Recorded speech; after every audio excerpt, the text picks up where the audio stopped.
India যদি এই ফেনী থেকে চট্টগ্রামকে আলাদা করে দিতে পারে তাহলে সে চিকেন নেকের দুর্বলতাই শুধু কাটাতে পারবে না, সে মুফতে একটা সমুদ্র বন্দরও পেয়ে যাবে। হ্যালো ভিউয়ার্স, আসসালামু আলাইকুম। আরেকটি নতুন ভিডিওতে আপনাদের স্বাগতম। তাহলে চলুন আমরা ভিডিওটা দেখি। কত জায়গায় যে হাসিনা কত রকম আকাম করে রাখছে তার কোনো ইয়ত্তা নেই। সবার মুখ বন্ধ রেখে হাসিনা যাচ্ছাতাই করে গেছে দেশ নিয়ে, কেউ কিছু কইতে পারে না। এই আমরা যারা কয়জন দেশে থাকি না তারাই কিছু কিছু কইতে পারি। আজ একটা অতি গুরুত্বপূর্ণ বিষয় নিয়ে কথা বলবো, যে বিষয়টা বাংলাদেশের সার্বভৌমত্বের সাথে যুক্ত। দেখবেন হাসিনা কিভাবে বাংলাদেশের সার্বভৌমত্বকে ঝুঁকির মুখে ভালো ফেলছে। লাগলে একটি লাইক করে দিন। বিষয়টা ফেনী নিয়ে। আমি কুকি ন্যাশনাল ফ্রন্ট নিয়ে ভিডিওতে বলছিলাম যে আমাদের ভৌগোলিক উইক পয়েন্ট হচ্ছে ফেনী। এই উইক পয়েন্ট ইন্ডিয়ার চিকেন নেকের চাইতেও নাজুক। আমি এটাও বলছি, ইন্ডিয়া যদি এই ফেনী থেকে চট্টগ্রামকে আলাদা করে দিতে পারে তাহলে সে চিকেন নেকের দুর্বলতাই শুধু কাটাতে পারবে না, সে মুফতে একটা সমুদ্র বন্দরও পেয়ে যাবে। এইটা দেশের রাষ্ট্র ক্ষমতায় যারা থাকে তাদের বুঝতে হয়। সব রাজনৈতিক নেতৃত্ব বুদ্ধিমান হয় না, আমরা জানি। বেকুব লোকেরাও দেশ চালানোর দায়িত্ব পায় মাঝে মাঝে। তারা না বুঝলে দেশের সামরিক বাহিনীকে এটা বুঝতে হয়, তারা সেই জন্য ট্রেন্ড। সামরিক গোয়েন্দা সংস্থাদের বুঝতে হয়, তারা সেই জন্য ট্রেন্ড। সেভাবেই তাদের রাজনৈতিক নেতৃত্বকে ব্রিফ করতে হয়। আজকে আমরা দেখব ফেনী অঞ্চলের ভূ রাজনৈতিক গুরুত্বকে কিভাবে খাটো করা হয়েছে, উপেক্ষা করা হয়েছে, এবং এমন ভয়ানক সব কাজ করে বিপজ্জনক পরিকল্পনা করে দেশের সার্বভৌমত্বকে ঝুঁকির মুখে ফেলে দেওয়া হয়েছে। ঝুঁকির মাত্রাটা বোঝার জন্য আসেন আমরা ফেনী নিয়ে আমাদের ভৌগোলিক ঝুঁকিগুলো কি কি সেটা আলাপ করি। আপনি যদি চিকেন নেক দেখেন তাহলে দেখবেন ভারতের 7 সিস্টার্স আছে না, সেটা ভারতের মূল ভূখণ্ডের সাথে ভূমির মাধ্যমে যুক্ত। কিন্তু আমাদের পুরা চট্টগ্রাম অঞ্চল বাংলাদেশের মূল ভূখণ্ড থেকে ভূপ্রাকৃতিকভাবে বিচ্ছিন্ন। ভয়ানক কথা, কিন্তু ফেনী নদী চট্টগ্রাম অঞ্চলকে বাংলাদেশের মূল ভূখণ্ড থেকে বিচ্ছিন্ন করে রাখছে। এই চট্টগ্রাম অঞ্চল বাংলাদেশের মূল ভূখণ্ডের সাথে কিভাবে যুক্ত? তাইলে যুক্ত মাত্র 3টা সড়ক সেতু আর একটা রেল সেতু দিয়ে। মাত্র এই 4টা সেতুর নিয়ন্ত্রণ শত্রুপক্ষ নিয়ে নিতে পারলে আমাদের মূল ভূখণ্ডের সাথে চট্টগ্রাম বিচ্ছিন্ন হয়ে যাবে। শুধু তাই না, আমাদের মূল ভূখণ্ডের সাথে আমাদের সমুদ্র যোগাযোগ বন্ধ হয়ে যাবে। আমরা মূলত একটা ল্যান্ড লকড কান্ট্রিতে পরিণত হব। কেউ কেউ বলতে পারেন কেন আমাদের মোংলা বন্দর আছে না? এটা নদী বন্দর, সমুদ্র বন্দর না। সমুদ্রগামী জাহাজ এই মোংলা বন্দরে এসে নোঙ্গর ফেলতে পারবে না। এই অবস্থা কি চিকেন নেকের চাইতে ভয়ানক না? আসেন আমরা এই বিষয়টা গুগল আর্থে দেখি।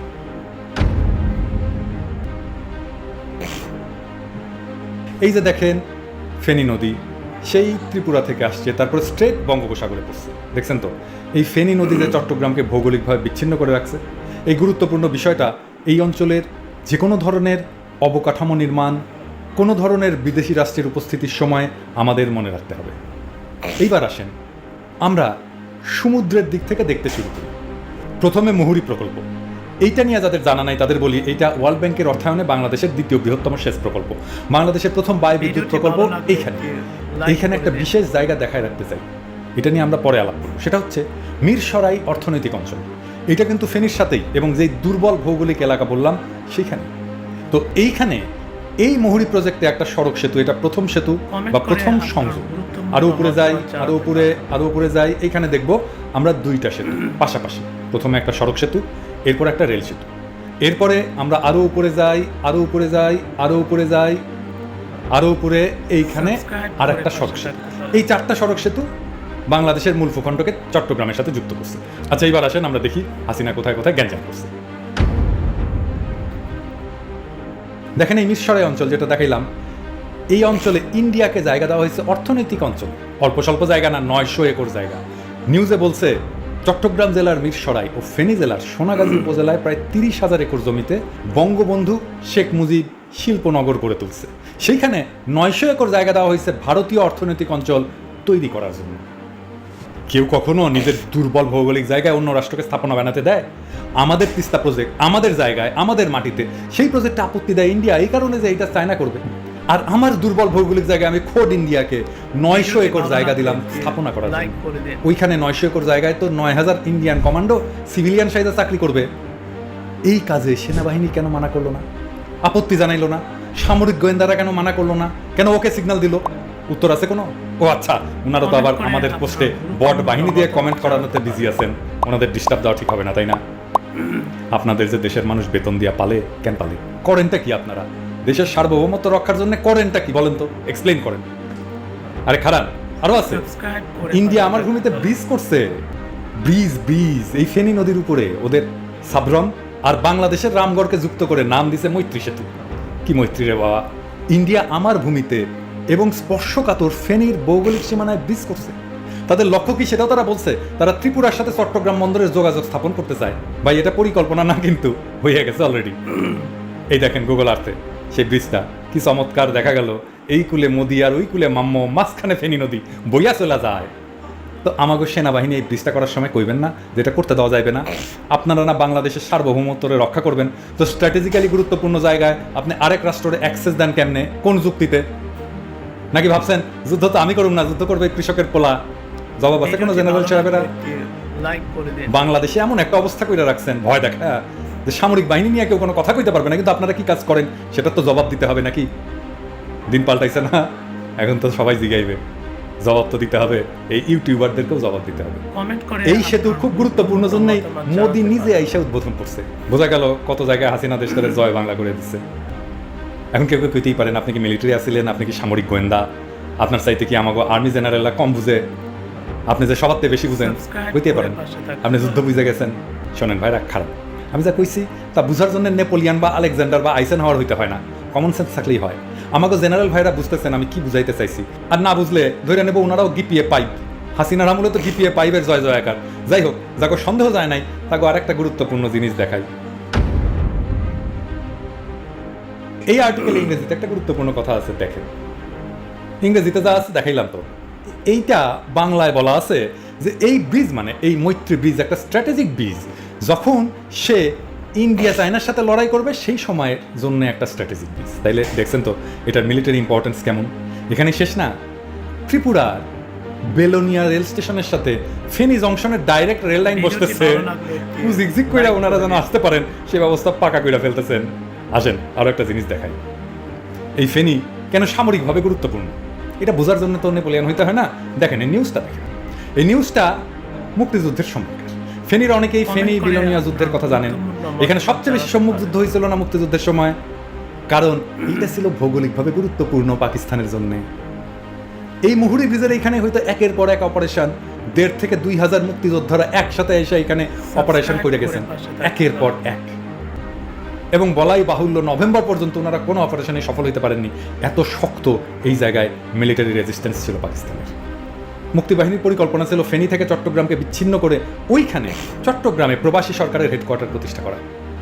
কাউরে এই সব কয়টা একসাথে মিলায় কথা কইতে দেখছেন? দেখেন নাই, তাই না? দেখবেনও না। বাংলাদেশের মিডিয়া, বাংলাদেশের ইন্টেলিজেন্সিয়ারে যে ইন্ডিয়া পালে সে তো এমনি এমনি পালে না, তাই না? তাদের অন্নদাতার ইন্টারেস্ট দেখতে হবে না? তো মোদিজি, মাম্মর তো দিন শেষ। এই পরিকল্পনা কি আপনি বাস্তবায়ন করতে পারবেন? শোনেন একটা বুদ্ধি দিই, আমি তো জানেন আমি মাঝে মাঝে মেলা চমৎকার বুদ্ধি দিই আর কি, এবং আমার বুদ্ধি কিন্তু কামের আর কি, হ্যাঁ স্ট্র্যাটেজিক্যালি খুব কামে দেয়। মানে বন্দুকের গুলি মিস হইতে পারে, আমার স্ট্র্যাটেজি মিস। বাংলাদেশ নিয়ে পরিকল্পনা নেওয়ার আগে একটা কাজ করবে। তার আগে একটা গল্প বলি, বুঝতে সুবিধা হবে। একটা চিড়িয়াখানায় এক বান্দরের খাঁচার সামনে এক লোক গিয়ে দেখে বান্দর কলা খাইতেছে, কিন্তু অদ্ভুত প্রক্রিয়া কলা খাইতেছে। কলাটা খাওয়ার আগে সেই কলাটা তার পশ্চাৎ দেশে প্রবিষ্ট করায়, সেটা বাইর করে তারপর খাইতেছে। তো লোকটা জিগায় চিড়িয়াখানা, সে খাওয়ার আগে এই কাজ কেন করতেছে? তো চিড়িয়াখানার লোক কয়দিন আগে তার কেউ একটা কদ বেরো দিছিল, সেটা সে গিলা ফেলেছিল, কিন্তু পিছে দিয়ে বাইর করতে পারে নাই, রক্তারক্তি হয়ে গেছে। তাই এখন সে বুদ্ধিমান হয়েছে, খাওয়ার আগে সে মাপ দিয়ে না ওইটা বাইর হবে কিনা ঠিকঠাক মতো। তো মোদিজি, বাংলাদেশে আপনার কোনো উচ্চাভিলাষী সামরিক পরিকল্পনা নেওয়ার আগে এইভাবে পরীক্ষা করে নিতে পারেন। কখনো গণেশ উল্টাইলে দেখবেন গলাধকরণ তো করছিলেন আরামে, কিন্তু সেটা আর বাড়াইতেছে না। তাই বান্দরটার মতো বুদ্ধিমান হন, ঠিক কাজটা করেন।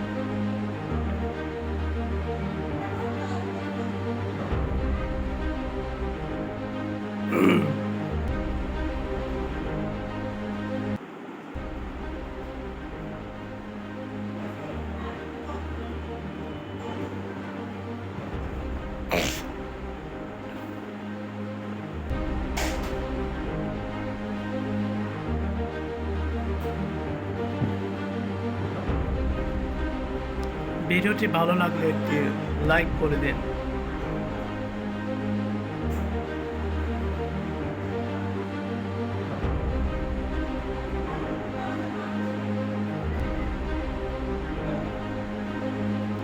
কমেন্ট করে আপনার গুরুত্বপূর্ণ মতামত জানাতে পারেন।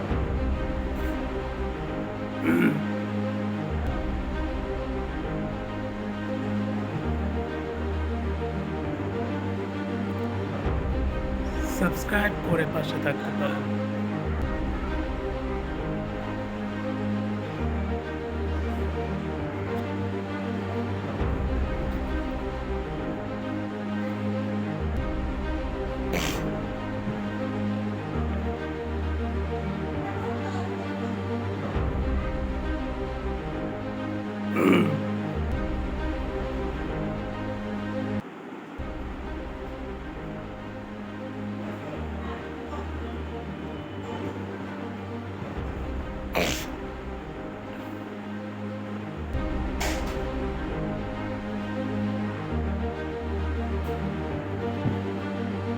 আশা করি ভিডিওটি আপনাদের ভালো লেগেছে। ভিডিওটি ভালো লাগলে ভিডিওটি লাইক, শেয়ার, কমেন্ট করবেন এবং সাবস্ক্রাইব করে পাশে থাকবেন। আজ এই পর্যন্ত। আল্লাহ হাফেজ।